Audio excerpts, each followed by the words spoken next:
आज हम तुम्हारे पाठ के अंतर्गत मुरझाया फूल जो महादेवी वर्मा की रचना है उसकी आलोचना करेंगे। तो उससे पहले हमें जानना होगा कि महादेवी वर्मा के बारे में कुछ बातें। महादेवी वर्मा को आधुनिक जगत की मीरा भी कहा जाता है। हिंदी के दो विधाएं हैं, एक तो पद्य दूसरा गद्य। दोनों में उनका समान अधिकार है। उनका जन्म 1907 इंग्रजी में उत्तर प्रदेश के फर्रुखाबाद में हुआ था।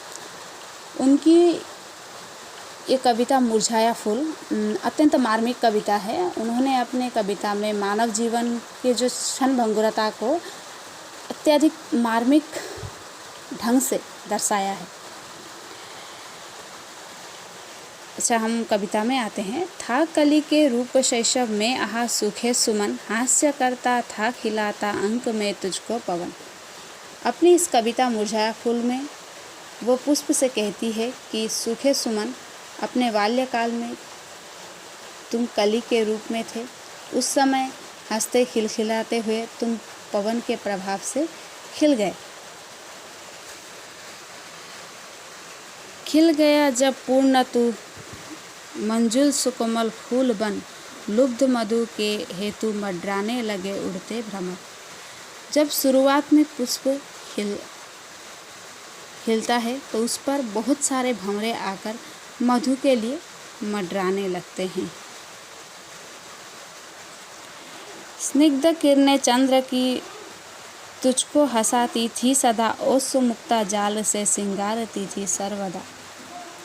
कवियत्री यहाँ पे कहती है कि जब पुष्प खिला तो उस समय उस पर चंद्रमा, पवन और मालिका स्नेह उमड़ कर आने लगा। यहाँ पे चंद्र उसको हंसाता था और ओस मतलब न्यूर, वो अपने जाल से उसको हमेशा श्रृंगारता था। वायु पंखा झल रही निंद्रा विवश करती तुझे, यत्न माली का रहा आनंद से भरता तुझे। माली भी उसका वायु पंखा करता है, पवन उससे बड़ा प्यार करता है, कोई उसको देखकर आनंदित होता है। माली भी यत्न करता है, कोई लोरिया गाकर सुलाता है। कर रहा अटखेलिया इत्रा सदा उद्यान में, अंत का यह दृश्य आया था कभी क्या ध्यान में। महादेवी वर्मा पुष्प से पूछती है कि जब तू उद्यान में अटखेलिया कर रहा था तब क्या तूने इसे सोचा था कि तेरा अंत क्या होगा। सो रहा अब तू धरा पर शुष्क बिखराया हुआ, गंध को मलता नहीं मुख मंजू मुरझाया हुआ। इस समय जब तू मुरझाया हुआ पड़ा है उद्यान में, अब तुझमें न कोई कोमलता है न गंध है, तू बिखरे हुए अवस्था में जमीन पर ऐसे ही पड़ा हुआ है। आज तुझको देखकर चाहक भ्रमर आता नहीं, वृक्ष भी खोकर तुझे हाँ अश्रु बरसाता नहीं।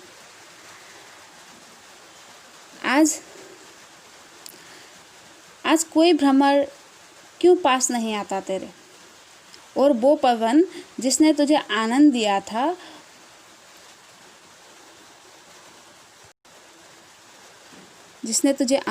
था, वो भी तेरे लिए आंसू नहीं बहाता। वृक्ष भी तुझको खोकर अश्रु नहीं बरसा रहा है। जिस पवन ने अंक में ले प्यार था तुझको किया, तीव्र झोंके से सुला उसने तुझे भू पर दिया। कवियत्री यहाँ पे कहती है कि जिस पवन ने फूल को, जब वो कोमल था, जब प्यार किया, लेकिन अब उसके तीव्र झोंके ने उसे भू पर सुला दिया, मतलब नीचे गिरा दिया। कर दिया मधु और सौरभ दान सारा एक दिन, किंतु रोता कौन है तेरे लिए दानी सुमन। हे सुमन अर्थात फूल, तूने अपना सर्वस्व दान कर दिया, लेकिन तेरे लिए आज रोने वाला कोई नहीं है। मद व्यथित हो पुष्प, किसको सुख दिया संसार ने, स्वार्थमय बनाया सबको बनाया है यहाँ करतार ने। आगे बहुत ही गंभीर होकर वर्मा जी पुष्प को हौसला प्रदान करते हुए कहती है, पुष्प व्यथित मत हो, क्योंकि तेरी ही नहीं इस स्वार्थमय संसार के सभी की यही गति होती है। संसार स्वार्थ से चलता है क्योंकि भगवान ने सबको स्वार्थी बनाया है। विश्व में ही पुष्प तू सबके हृदय भाता रहा, दान कर सर्वस्व फिर भी हाय हर्षाता रहा। जब न तेरी ही दशा पर दुख हुआ संसार को, कौन रोएगा सुमन हमसे मनुज निस्वार को। जब तूने अपनी सारी खुशबू और सुंदरता जगत पर बार दी, फिर भी संसार ने तेरी इस दशा पर दुख ना किया, तो फिर हम जैसे निश्चर निरर्थक मनुष्य के दुख पर कौन आंसू बहाने वाला है। कवयित्री ने यहाँ पर पुष्प के जीवन का वर्णन करते हुए कलात्मक रूप से मनुष्य जीवन की निस्सारता और संसार के स्वार्थमय होने का सटीक वर्णन किया है।